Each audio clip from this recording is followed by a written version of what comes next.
lucha entre la carne y el espíritu, que se oponen entre sí, como dice Pablo, se oponen.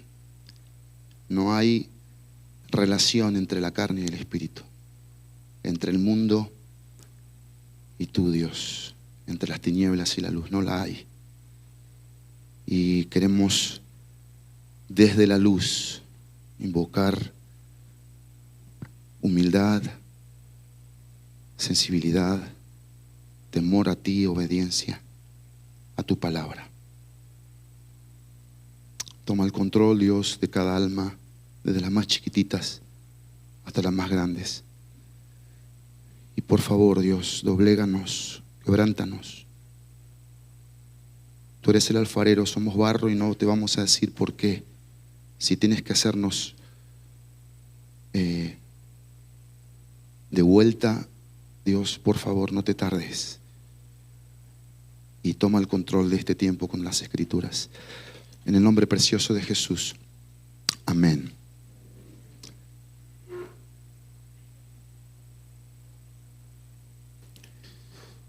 ¿Te lo llevas, papi?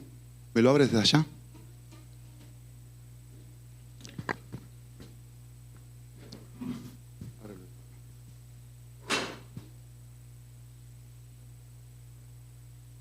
Mientras lo abres, ábrelo tú.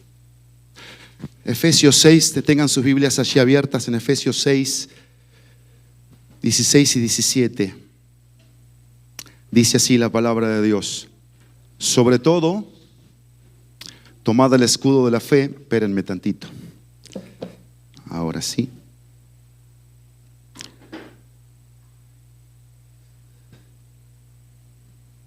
Ahora sí. Sobre todo, tomad el escudo de la fe, con que podáis apagar todos los dardos de fuego del maligno, y tomad el yelmo de la salvación y la espada del Espíritu, que es la palabra de Dios. Yakutia,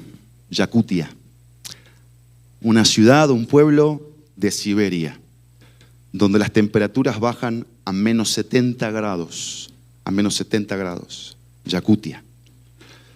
Y la persona que vive allí hace ciertos documentales de cosas que los habitantes hacen para sobrevivir en esos lugares a bajas temperaturas.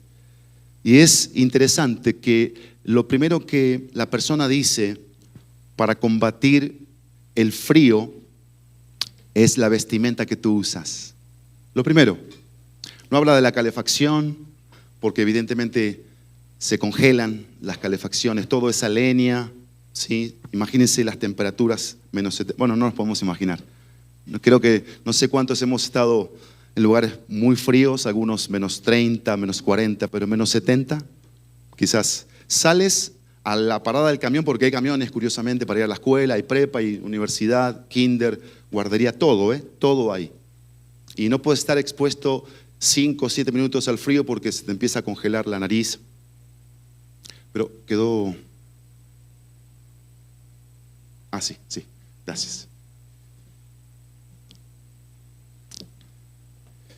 Te congelas, ¿sí? Te congelas. Y por eso, bueno, esto es una implicancia, algo que implica la protección, que en este caso es nuestra armadura, ¿sí? Nuestra armadura, la armadura de la fe, donde tenemos que nosotros estar vestidos, ¿está bien? Y bueno, es interesante que aquí el apóstol Pablo, en Efesios capítulo 6, desde el versículo 10 hasta el versículo 17, inclusive el versículo 18 hasta el 20, porque ahí cierra Pablo con la oración, pero muy puntualmente las 6 partes de la armadura, desde el versículo 14, 15, 16 y 17, son 6 partes de la armadura, ¿sí? Está dando esta exhortación, esta implicancia a vestirnos. Lo que te protege es la vestimenta, tu escudo es la vestimenta, lo que te va a librar de la caída es la vestimenta, es lo que tú te vas poniendo, ¿sí? Lo que tú vas vistiéndote. Y es interesante que el apóstol Pablo habla mucho de este vestirse. En Efesios 4 habla de vestidos del nuevo hombre creado según Dios. En Romanos 13 habla de vestirse las armaduras de la luz. En 1 Tesalonicenses 5 el apóstol habla algo similar aquí a Efesios capítulo 6, 14 al 17. ¿Sí? Y bueno, el apóstol tenía esta dinámica importante para su vida y él lo tomaba muy en serio. El apóstol está hablando de tomar acciones determinantes que serán una protección en la batalla espiritual. ¿Sí? Ahí tenemos nuestro pasaje. Y son 3 acciones. Primero, la acción de protegerse a través de la confianza puesta en Dios. Toma el escudo de la fe. Segundo, la acción de protegerse al tener presente las promesas de Dios. Ponte el yelmo de la salvación. Y lo tercero, la acción de defenderse al aplicar la santa palabra de Dios. Toma la espada del Espíritu. Para el apóstol Pablo, vivir para Cristo era cosa seria, ya que su vida corría peligro. De manera que él se esforzaba por estar preparado ante cualquier desafío que Dios en su providencia soberana permitía. Pablo sabía que donde estaba no era casualidad. Por eso Pablo, en medio de la batalla espiritual, él sabía algo. Efesios 4:1. Yo, pues, prisionero del Señor. El Señor era su Señor, de tal manera que todo lo que Pablo vivía, piensa en esto, por favor, piensa en esto, era por soberanía de Dios. No porque se sale de control lo que pasa acá abajo, yo voy a perder mi fe y voy a perder mi posición. ¿Quién soy? Yo soy un prisionero, un esclavo, un siervo, un hijo, que nunca debe perder de vista eso. Y para Pablo eso estaba presente. Sí, Pablo sabía que el Señor estaba presente, pero también sabía que su carne estaba viva, muy viva. Sí, y su carne de alguna manera, como toda nuestra carne, va en contra de la voluntad de Dios. Sabía que su carne estaba allí, sabía que el enemigo rondaba como león, como dragón para atacarle y eliminarle de la carrera, porque si nosotros no estamos conscientes en temor de Dios de que el enemigo quiere eliminarnos, nuestra carne quiere eliminarnos, seremos blancos fáciles. ¿Y eso qué va a hacer? Que cada vez hayan menos personas para servir a Dios en su obra, menos misioneros, menos siervos y siervas en las iglesias locales. ¿Por qué? Porque el enemigo es fácil, es rápido, es astuto, sabe cómo meterse en nuestra cabeza, sabe cómo desviar aún la palabra de Dios. Aún en esta mañana el mismo sermón, Él puede estar ahí desviándote y haciéndote pensar otras cosas, porque Él es astuto, Él es hábil, y eso lo vemos desde Génesis capítulo 3. Pablo decía esto, y prestemos atención: yo de esta manera corro, no como sin tener meta, de esta manera peleo, no como dando golpes al aire, sino que golpeo mi cuerpo y lo hago mi esclavo, no sea que habiendo predicado a otros, yo mismo sea descalificado. 1 Corintios 9, 26 y 27. En este contexto que estamos viendo aquí en Efesios, de este libro de 6 capítulos, de batalla espiritual, el apóstol Pablo le decía a la iglesia de Éfeso 3 cosas en este pasaje de 16 y 17. Su mejor escudo era la decisión de confiar en Dios. Su única protección era tener presente las promesas de Dios. Y su santa defensa era aplicar la palabra de Dios. Repito esto. En este contexto de batalla espiritual, el apóstol Pablo le decía a la iglesia de Éfeso que su mejor escudo era la decisión de confiar en Dios. Su única protección era tener presente las promesas de Dios. Y su santa defensa era aplicar la palabra de Dios. Es interesante cómo el apóstol comienza las últimas 3 partes de la armadura con una frase que debe llamar nuestra atención. Es sobre todo. Velo ahí en tu Biblia. Sobre todo, dice Pablo. Está en medio, en el corazón de nuestro pasaje de la armadura. ¿Qué quiso decir Pablo aquí? Él quiso decir que ponerse el escudo, el yelmo, el yelmo y tomar la espada es absolutamente necesario, porque te protege de tres cosas. Tres cosas. Te protege del ataque, te protege de las dudas y te protege de las caídas.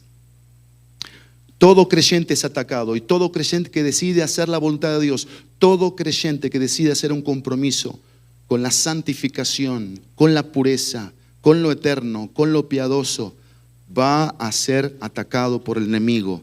El enemigo lo va a tener en el foco. El enemigo va a traer dudas y va a traer pensamientos que va a querer que ese creyente se desanime, ese creyente tire la toalla, ese creyente se desligue de alguna manera de este rol, de esta responsabilidad, pero también las caídas. Y sabemos de esto, todos hemos caído, a todos nos ha ganado de alguna manera el enemigo, ¿sí? Y tenemos que estar atentos, con los ojos muy abiertos. Por eso, sobre todo, lo primero que vamos a ver, toma la acción de protegerte a través de la confianza puesta en Dios. Eso es lo primero que vamos a ver.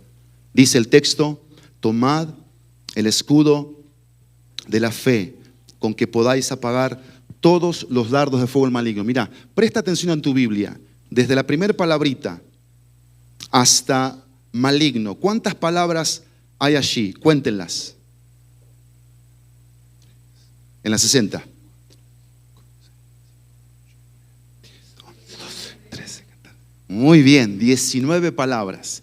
Bueno, evidentemente Pablo puso 19 palabras aquí. Acá se traduce el español de lo que es el griego, que es el idioma con el que se tradujo toda la Biblia.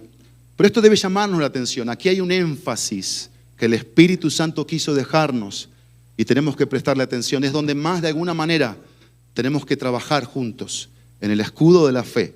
Entonces esto es un punto que va a implicar trabajo para todos, este escudo de la fe, ¿sí? Dice el texto, tomad el escudo de la fe. Y esto es lo primero, toma la acción de protegerte a través de la confianza puesta en Dios. Yo esta mañana tuve consejería con una persona fuera de la ciudad de Querétaro esta semana, un adolescente, 13 años, y él me dijo lo siguiente: yo creo que Dios existe, pero no confío que Dios sea bueno, o lo totalmente bueno como me dicen que es, porque él ha vivido cosas que le han hecho dudar de la bondad de Dios, ¿sí? Y quiero que pienses, porque eso puede ser el caso de muchos aquí. Muchos aquí pueden decir, yo creo en Dios, pero la relación que puedes tener es que no estás confiando en Dios, porque Dios no está haciendo todo lo que Él dice que es para ti. Bueno, poderoso, único, no hay otro Dios. Puede ser que tú te estés postrando ante otras cosas llamadas redes sociales, televisión, etc. Y Pablo aquí está hablando de la importancia para un creyente de tomar esta acción. Esta palabra griega, de esta frase que es tomad el escudo de la fe, se refiere por lo general al escudo grande de unos 80 centímetros de ancho por unos 40 metros de largo. Y esto da una referencia aquí a que el escudo protegía todo, ¿sí? Todo el cuerpo del soldado. Esa es la idea del escudo, una protección total. Y a mí me llevó esto a pensar en lo que Pablo también dice en Tesalonicenses capítulo 5, versículo 8.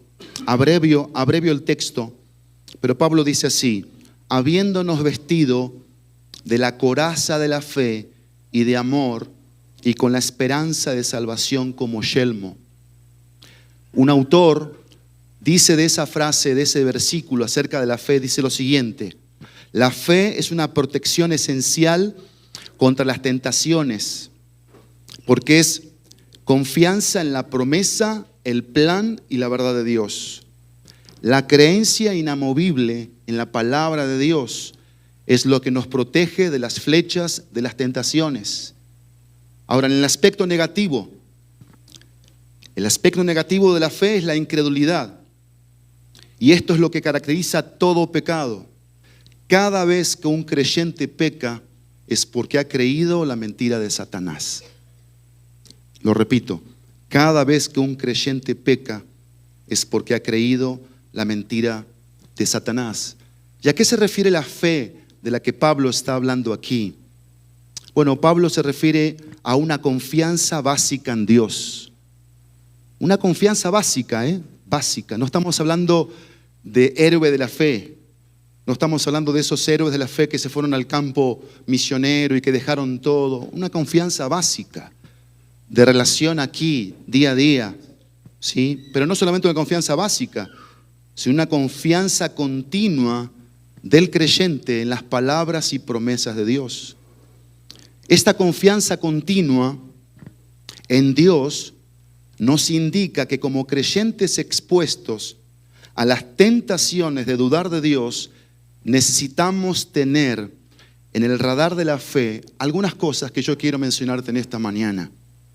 Esto debería saberse de memoria todo creyente que ha tenido una fe básica, una confianza básica. Yo te lo voy a decir aquí.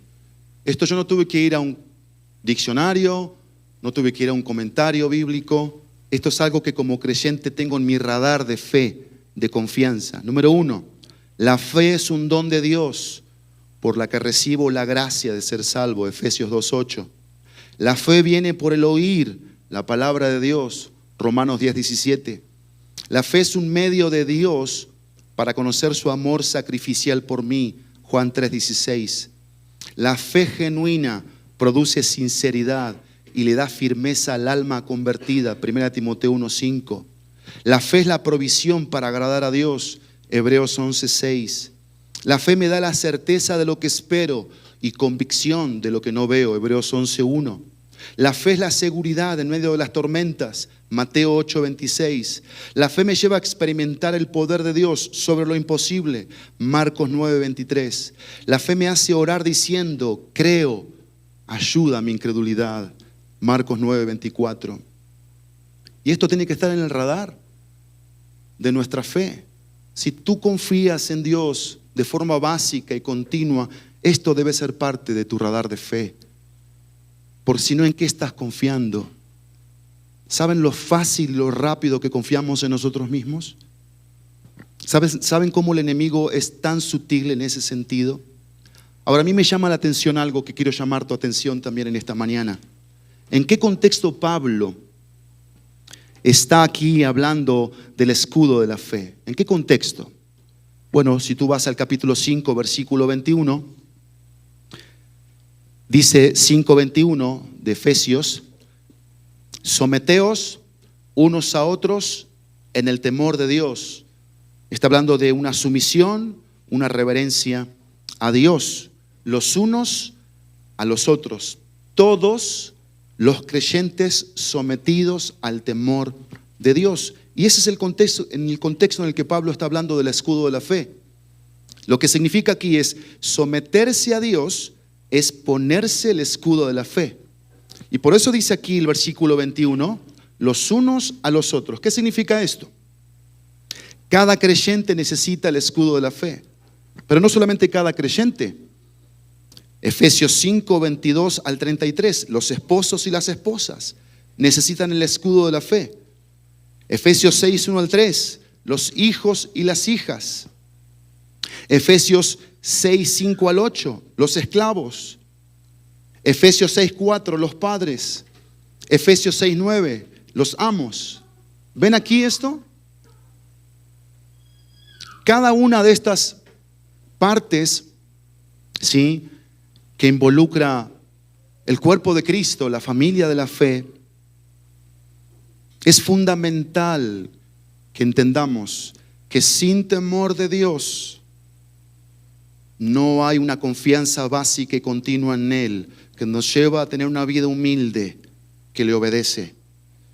Como creyente, como esposo, como esposa, como hijo, como hija, como padre, como esclavo, como siervo, como amo, como jefe. Quiero que entiendas en esta hora algo, lo que dice el texto. Por favor, presta atención ahí a Efesios 6, 16. Sobre todo, tomad el escudo de la fe. ¿Y cómo sigue el texto?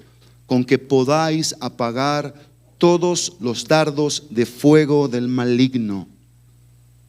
Son intencionalmente malignos que quieren hacer daño ¿sí?, al creyente, a la estabilidad, a la dependencia, al equilibrio, a la consagración del creyente. Lo que aquí está diciendo el texto es que los dardos de fuego atacan a cada creyente que ha decidido temer a Dios y hacer su voluntad. Y esto es algo que les pasaba a los discípulos y tenemos que nosotros entenderlo. Cuando los discípulos dudaban del Señor, se convertían en blancos fáciles para la caída. Por eso Él los exhortaba diciéndoles lo siguiente: ¿por qué teméis? ¿Por qué dudáis, hombres de poca fe? Una fe débil, una fe no segura, no firme, no anclada a la persona, a la relación, a lo que es Cristo, suficiente, poderoso, santo. Si me falta santidad, bueno, es porque yo no lo estoy creyendo de tal manera que estoy seducido por otras cosas y pienso que con mi pequeña confesión, sin entendimiento, ya voy a tener un genuino arrepentimiento, voy a salir en victoria para vencer ese pecado que me tiene esclavo. No es así, no es así.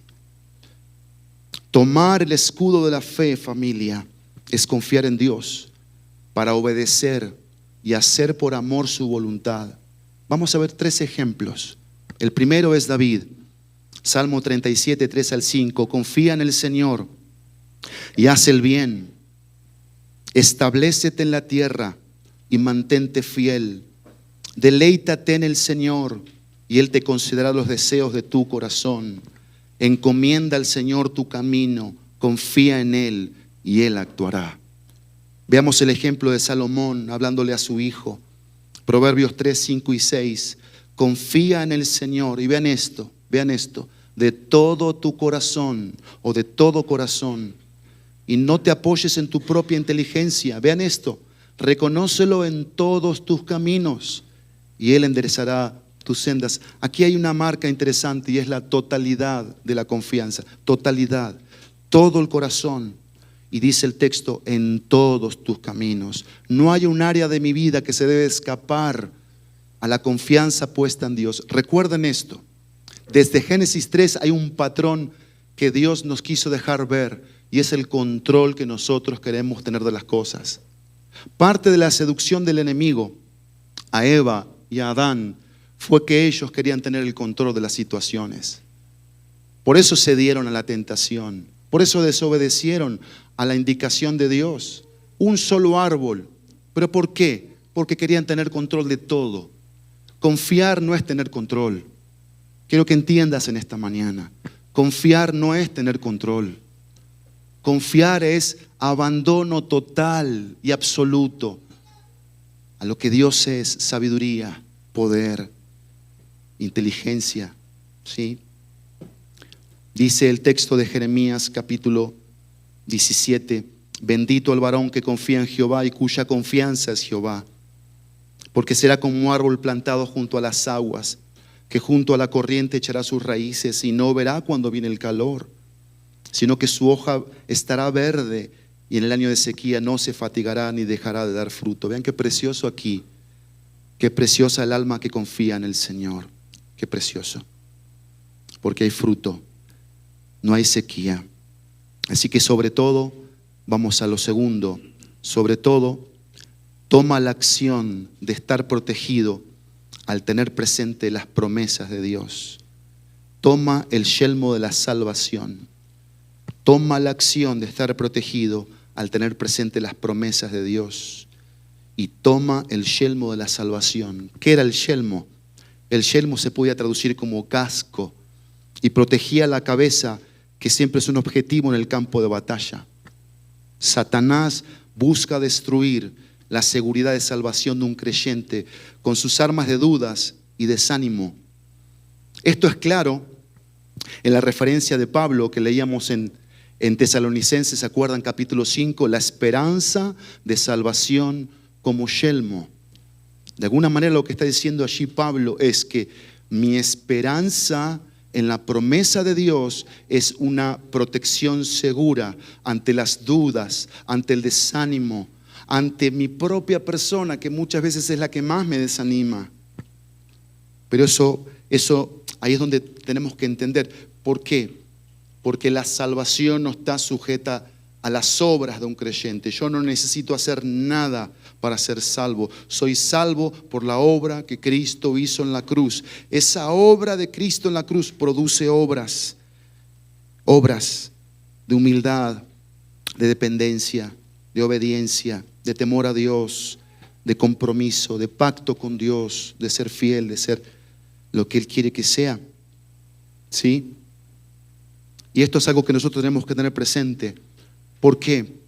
Porque los sentimientos de un cristiano pueden sufrir daños graves a causa de las dudas inspiradas por Satanás. Yo recuerdo el testimonio de una jovencita que al entrar a la universidad, uno de los profesores empezó a decir cosas en la clase que entraron en la cabeza de ella, y al poco tiempo ella negó su fe y se apartó del Señor. Y sé que eso es algo que pasa en las universidades, en las preparatorias, y por qué no también con las amistades, aún las propias familias. Si en la familia no hay una fe arraigada, no hay un temor reverente a lo que Dios dice en su palabra, vamos a pensar que la palabra está igual a lo que dice el profesor, lo que dice la televisión, lo que dicen los familiares, y la palabra está por encima de todo. Todo lo que dice la palabra se cumple. Todo lo que decimos los hombres, podemos tener dudas, serias dudas, pero la palabra de Dios se cumple. Nada va a pasar, ni una tilde, dice la Biblia, sin que se cumpla todo lo que este libro dice. Y nadie se puede burlar de Dios, ¿sí? Pero esto puede ser una realidad. Hoy puede ser que tu corazón y tu mente estén desanimados, ¿sí? Estén deprimidos, estén separados del plan y la voluntad de Dios. Quizás has abandonado tu fe en Jesucristo y las has puesto en el trabajo, en el placer, en el dinero, etcétera, etcétera. Y Satanás es extremadamente útil en eso, astuto, ¿sí? Y por eso la palabra de Dios me invita a esto. Mira, en vez de tener pensamientos de este tipo, que de alguna manera me preocupan, me afanan, me angustian, yo debo tener pensamientos que me den paz. Una mujer, esposa de Billy Graham, escribió: una noche que no podía dormir porque uno de sus hijos estaba apartado del Señor, y ella estaba dándole duro a la preocupación. Y el Espíritu Santo trajo a su mente este texto: por nada estéis afanosos, si no sean conocidas vuestras peticiones delante de Dios en toda oración y ruego, con acción de gracias, y la paz de Dios, que sobrepasa todo entendimiento, guardará vuestros corazones y vuestros pensamientos en Cristo Jesús. Filipenses 4, 6 y 7. Y ella dijo: en vez de tener pensamientos que me preocupen, voy a tener pensamientos que me den paz. Eso es lo que necesitamos. Y es tan precioso. Esta semana Dios me hizo vivir cosas muy lindas. El jueves, un joven que estuvo en la reunión de oración vació su corazón con nosotros, y un hermano hermoso le dio una promesa del Señor. Yo quiero decirte en esta mañana lo siguiente: Dios nos protege los pensamientos cuando tenemos presentes sus promesas. Dios nos protege los pensamientos cuando tenemos presentes sus promesas. Salmo 23, 4: aunque ande en valle de sombra de muerte, no temeré mal alguno, porque tú estarás conmigo. Isaías 41, 10, que fue lo que el hermanito le dijo a este joven. Yo lo puse en primera persona: no temeré, porque Dios está conmigo. No desmayaré, porque Él es mi Dios, que me esfuerza, siempre me ayuda, siempre me sustenta con la diestra de su justicia. Isaías 41, 10. Isaías 43, 1 en primera persona: ahora así me dice Jehová, mi creador, mi formador, no temas, porque yo te redimí, te puse nombre, mío eres tú. Y Juan 10, 27 al 29, en primera persona: yo te doy vida eterna y no perecerás jamás, ni nadie te arrebatará de mi mano. Mi Padre que te salvó es mayor que todos, y nadie te puede arrebatar de la mano de mi Padre. Seguridad. Son promesas de Dios a un pueblo, a sus hijos, para darles seguridad en este ataque frontal, en este ataque a los pensamientos, Y bueno, a mí me invita a confiar y a depender de Él. Así que en último lugar, sobre todo, toma la acción de defenderte al aplicar la santa palabra de Dios. Toma la acción de defenderte al aplicar la santa palabra de Dios. Nuestro texto dice al final, toma la espada del Espíritu. Y ven que allí está en mayúscula el Espíritu Santo. Es el Espíritu Santo que usa la espada, la palabra de Dios. ¿Qué es la palabra de Dios? En pocas palabras, toda la palabra es inspirada por el Espíritu Santo y es útil para redarguir, para corregir, para instruir, para enseñar, para equipar. Piensen en Jesús conmigo, piensen en el Señor Jesús tentado 40 días y 40 noches sin comer. Y Jesús fue tentado en cosas específicas, ¿sí? Lo primero fue el alimento. Lo segundo fue que fue llevado a este pináculo del templo, ¿sí? Y lo tercero fue esta adoración que Satanás le pedía. Primero el alimento, segundo tírate y Dios va a proveer ángeles. Y lo tercero esta adoración que Satanás directamente le dijo, adórame. Jesús, presta atención, porque acá es donde podemos fallar muchas veces. Jesús le dijo a la tentación de la comida una verdad sobre la comida, ¿sí? A la tentación sobre la imprudencia de decir, sí, voy a hacer lo que tú me digas, Satanás, total, Él va a mandar sus ángeles y voy a desobedecer la providencia de Dios. Para empezar, ¿cómo voy a obedecerte a irme hasta un lugar alto? Así mataron al medio hermano de Jesús, a Santiago. Desde ahí arriba lo tiraron. Y la tercera, en cada una de estas verdades, de estas mentiras que Satanás le traía a Jesús, Jesús le decía una verdad absoluta, específica. No solo de pan vivirá el hombre, traído del Antiguo Testamento. Y así cada una de las tres. ¿Cómo nos defendemos nosotros ante los ataques frontales? ¿Eres hábil con la espada de dos filos? ¿Eres hábil? ¿Conoces la verdad de la palabra de Dios? ¿La estás aplicando a esa tentación que viene a tu mente para desobedecer, para hacerla tuya, para rebelarte, para enojarte, para frustrarte? ¿Y estás diciéndole a ese pensamiento que manda el enemigo? ¿O es tu propia carne? Porque puede ser la propia carne. Y ahí vas, con la verdad de Dios. Con la verdad de Dios, con la verdad de Dios. Y esto es lo que nosotros tenemos que entender. Esto significa tomar la espada del Espíritu. Porque así como la espada era la única arma ofensiva del soldado, la palabra de Dios es la única arma necesaria. Porque es infinitamente poderosa, más que cualquier arma satánica. El enemigo puede traer cualquier duda a mi mente. Si yo estoy cimentado en la verdad, tomado de la verdad, yo voy a saber defenderme ante esa gran mentira del diablo, que puede ser muy seductora, pero es mentira, no es verdad. El término griego se refiere a un arma pequeña de unos 15 a 40 centímetros de largo. Se emplea tanto a la defensiva frente a los ataques iniciados por Satanás, como a la ofensiva para contribuir a la destrucción de las estrategias del enemigo. Y yo quiero que pienses conmigo y que te preguntes, por favor, pregúntate, ¿qué es la palabra de Dios para ti? ¿Qué es la palabra de Dios? ¿Qué es? ¿Qué viene a tu mente cuando piensas en la palabra de Dios? Esto es la palabra de Dios. Bueno, yo te voy a decir lo que la Biblia dice de lo que es la palabra de Dios. La palabra de Dios es poderosa, porque la palabra de Dios es viva y eficaz. Y ella es más cortante que toda espada de doble filo y penetra hasta partir el alma, el espíritu, las coyunturas y los tuétanos, y discierne los pensamientos y las intenciones del corazón, porque no hay cosa creada que esté oculta ante Dios. Todo está desnudo y expuesto ante sus ojos, y es a Él a quien rendimos cuentas. Lo que está diciendo este versículo aquí, que esta espada es poderosa, porque es viva y es eficaz. El salmista decía esto, mira, el salmista del Salmo 119, 50. Ella es mi consuelo en mi aflicción. Ve esto, por favor, precioso. Porque tu dicho me ha vivificado. Sabes, yo escuchaba un sermón esta semana que me llamó la atención a este texto y al Salmo 119 y me hizo hacer una tarea.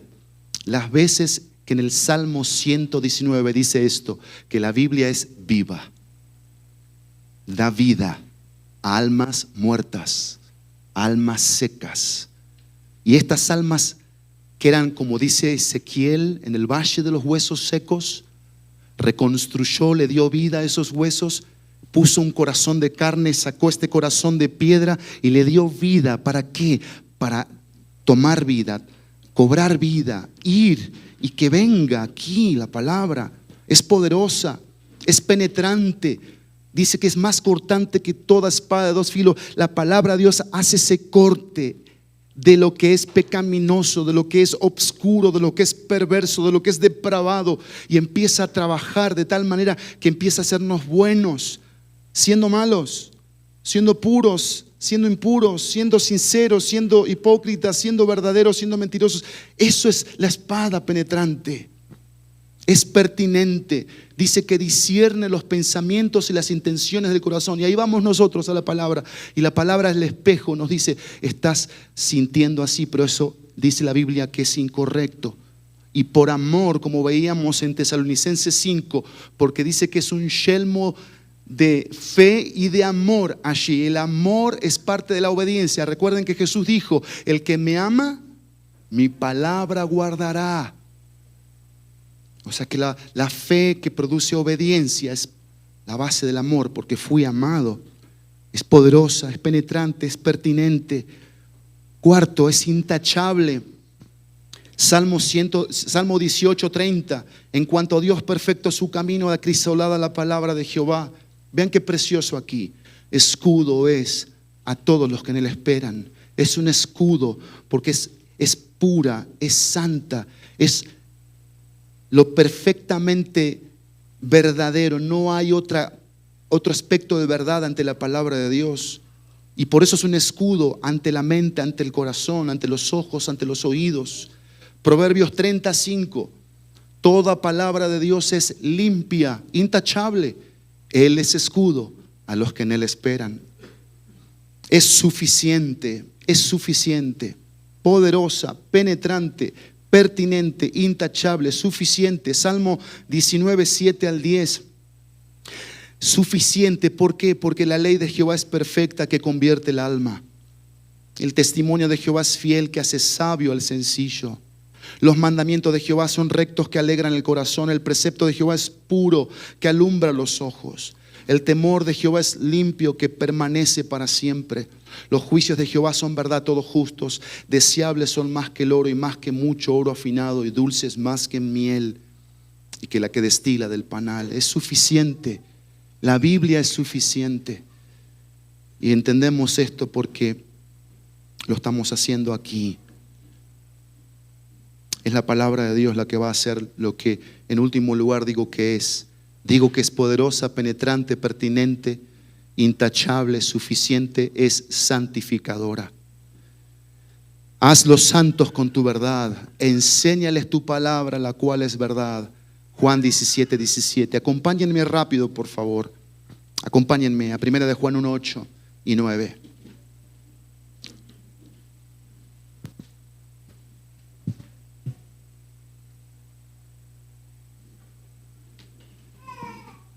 Dice 1 de Juan 1, 8 y 9. Si decimos que no tenemos pecado, nos engañamos a nosotros mismos. Eso lo dice un hombre que conoció a Cristo como su Salvador y Señor, que se dio cuenta que Cristo te hace descubrir este engaño. Yo no estoy mal, todos están mal menos yo. O yo estoy medio mal, pero los demás están mucho más mal que yo. O yo estoy casi bien y los demás están en el horno. Acá dice el texto que es un engaño. Si decimos que no tenemos pecado, nos engañamos a nosotros mismos. Y vean esto que es muy importante. Y la verdad no está en nosotros. Presten atención a eso. Y la verdad no está en nosotros. La verdad de la que está hablando aquí es Cristo. Cristo es la verdad. Yo puedo decir que estoy en la verdad, pero si la verdad no está en mí, yo estoy autoengañado. Yo he creído un evangelio falso. Porque no solamente yo tengo que decir que estoy en la verdad, sino que la verdad está en mí. ¿Y qué produce la verdad? Decir qué pasa en mi corazón, qué pasa en mi mente. Si estoy pecando, si estoy engañando, si estoy siendo mentiroso, etcétera, etcétera. Porque solo así, dice el texto 9, si confesamos nuestros pecados, eso es estar en la verdad. Él es fiel y justo para perdonar nuestros pecados y limpiarnos de toda maldad. Esto lo creemos, ¿no? Esto es una verdad, ¿no? Entonces el versículo 8, ¿qué es? También, pero porque la verdad está en nosotros. Pero aquí lo dice en connotación negativa y la verdad no está en nosotros. Porque evidentemente, dice el texto 8, ¿cómo comienza el versículo 8? Si decimos, eso es muy común. Nosotros decimos muchas cosas. Y hasta podemos manejarlo a Dios como manejamos a veces a las personas, a nuestra conveniencia, etcétera, etcétera. Pero a Dios no lo podemos manejar. La fe genuina nos hace doblegarnos ante Dios, humillarnos ante Él. Y solo así la verdad está en nosotros. La verdad nos tiene a nosotros. La verdad nos gobierna a nosotros. Y así experimento este perdón por esta confesión, esta limpieza, este genuino arrepentimiento, este apartarnos de la maldad. Versículo 10, vean cómo se compara con el versículo 8. De vuelta, si decimos que no hemos pecado, lo mismo que el versículo 8. ¿Qué hacemos? Le hacemos a Él mentiroso y su palabra no está en nosotros. Lo mismo que dice el versículo 8 al final. ¿Y la verdad no está en nosotros? Aquí su palabra no está en nosotros. La palabra es la verdad. Leíamos eso en Juan 17:17, santifícalos en tu verdad, tu palabra es verdad. Entonces, ¿por qué nos falta santidad? ¿Por qué nos falta obediencia? ¿Por qué nos falta amor? ¿Por qué nos falta temor de Dios? ¿Por qué nos falta humildad? ¿Por qué nos falta servicio, abnegado, consagración? ¿Por qué estamos tan, de alguna manera, arraigados a las cosas de este mundo? ¿Qué está pasando entre la palabra de Dios y nosotros y la palabra de Dios? ¿Que no es poderosa? ¿Que no es viva y es eficaz? ¿Y qué está pasando en mi corazón entonces? Que yo caigo y caigo y caigo y caigo y caigo. ¿Eso es normal? ¿Eso es correcto? ¿Que el creyente se confunda y crea que así es la vida cristiana? Como dice un libro escrito por John Maxwell, 2 pasos para adelante y 3 para atrás. ¿Esa es la vida cristiana? ¿Eso es lo que dice la Biblia? No. La Biblia dice que mi vida debe ser como la luz de la aurora, que va en aumento hasta que el día es perfecto. La Biblia dice en Efesios capítulo 4 que yo tengo que crecer de tal manera que mi meta es el varón perfecto. No paramos de crecer, familia. Primera de Pedro capítulo 2, versículo 2, desead la leche espiritual no adulterada para que por ella crezcáis para salvación, si es que habéis gustado la benignidad del Señor. En el versículo 1 dice que tenemos que desechar toda impureza, etc. Los versículos anteriores vienen hablando de la palabra incorruptible, que no es como la hoja que se marchita. La palabra de Dios es viva y permanece para siempre. Piensen, por favor, ¿qué nos convirtió a Cristo? La palabra de Dios. Fue la palabra de Dios que el Espíritu Santo usó para confrontar nuestra pecaminosidad. No fue el buen predicador, no fue el excelente sermón expositivo, fue la palabra de Dios. Y es la misma palabra que me convierte, que me va cambiando a la imagen de Cristo y me compromete con la cruz, con el sufrimiento, con el sacrificio, con la vida en santidad. Esta semana escuchaba una estadística de 2 maneras en las que los creyentes pecan, caen. 2 maneras. Una, la falta de lectura de la palabra de Dios. Hicieron una estadística en los Estados Unidos, el 35% de los creyentes en las iglesias leen su Biblia. El otro 65% no. Y acá va algo alarmante.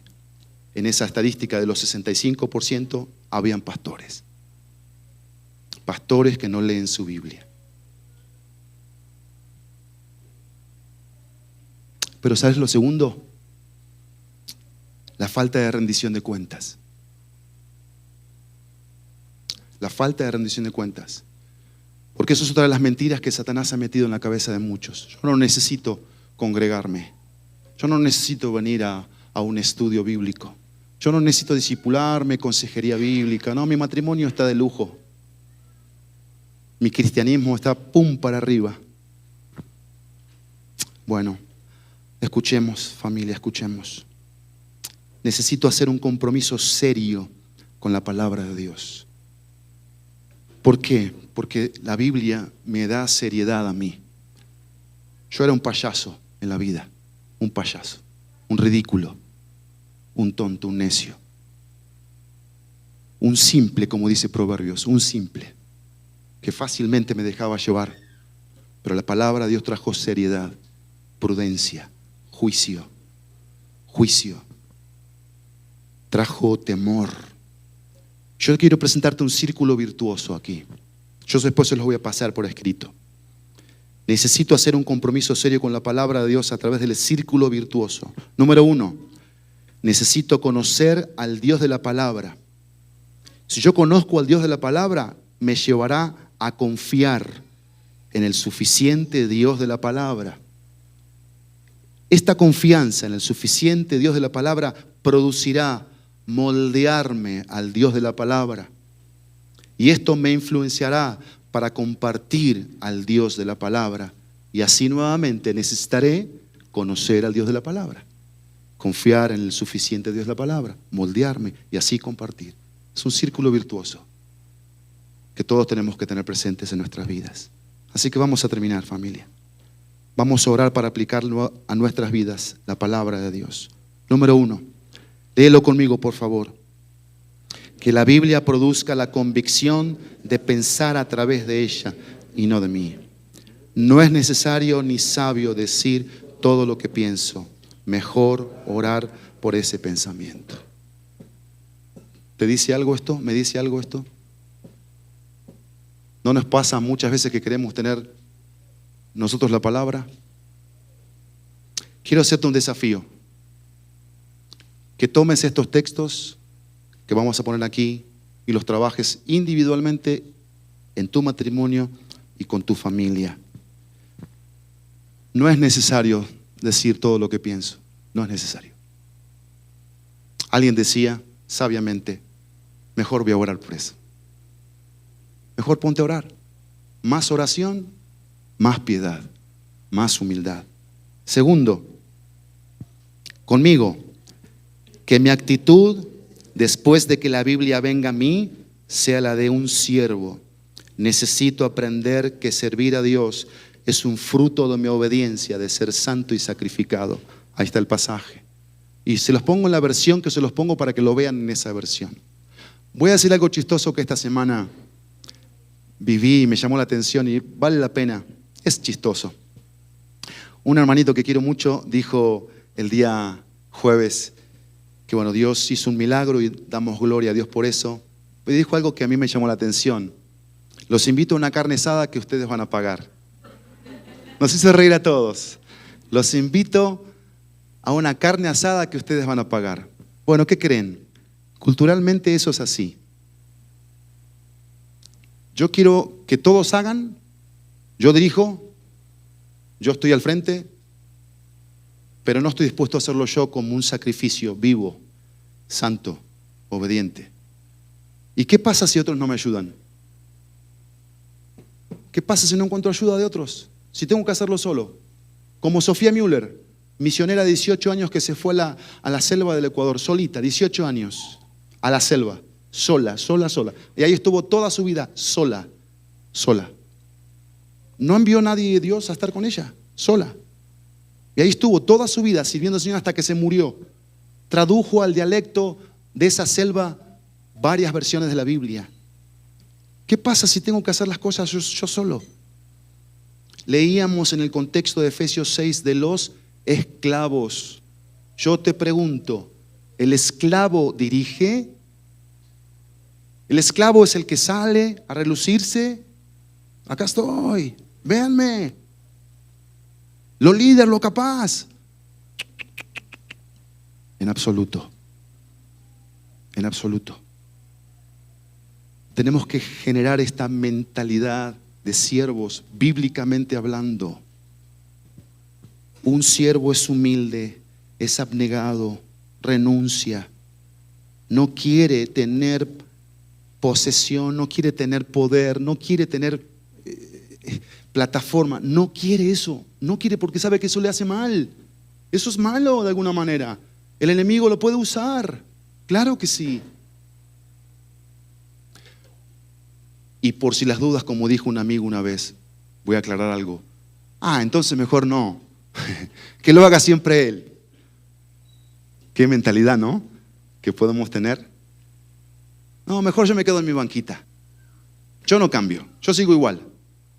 No, eso no es el mensaje de la cruz, del discipulado. Tenemos que crecer, tenemos que consagrarnos, tenemos que vivir en santidad. Eso es parte de, y que cada vez hayan más pastores aquí, más diáconos, esposas de diáconos, esposas de pastores, siervos y siervas abnegados, dispuestos a la cruz, a la santidad, a la obediencia, a la vida virtuosa. No para atrás, para adelante. Espérame que cambie. Eso le dijeron a Jesús. Y Jesús, ¿qué dijo? Ninguno que piense eso es apto de mí, es digno de mí. El verdadero discípulo se niega. Y en tercer lugar y último para terminar, que la Biblia nos convenza, juntos, que la Biblia nos convenza de que no necesito tener la razón, sino ser humilde. Amén. Oramos. Padre, gracias por tu palabra en esta mañana. Gracias por enseñarnos, ministrarnos, llevarnos a tu verdad. Por favor, Padre, que esta palabra que tú sembraste en nosotros nos lleve, Dios, a esta humildad, a esta reflexión sincera, a esta confesión genuina, a este arrepentimiento verdadero. Y tomo de vuelta las palabras de una oración en esta mañana, basada en el Salmo 51:10. Crea en mí, oh Dios, un corazón limpio y renueva un espíritu recto, fiel dentro de mí. Gracias por el escudo de la fe. Gracias por el yelmo de la salvación. Gracias por la espada del Espíritu. En el nombre poderoso de Jesús. Amén.